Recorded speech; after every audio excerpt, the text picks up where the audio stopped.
बाळा, कसा आहेस? नाही, मला खोटं सांगू नकोस. चेहऱ्यावरचं हसू जगाला दाखवण्यासाठी ठीक आहे, पण आतून किती तुटलायस हे मला कळतंय.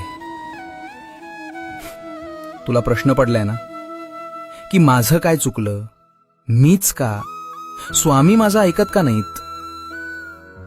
मी शांत आहे याचा अर्थ मी पाहत नाही असा होत नाही.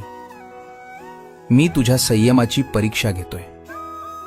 ज्या दिवशी तुझा हा संयम, तुझा हा विश्वास काळाच्या छातालावर पाय देऊन उभा राहील, त्या दिवशी बघ, हे जग तुझ्या पायाशी लोळण घेईल.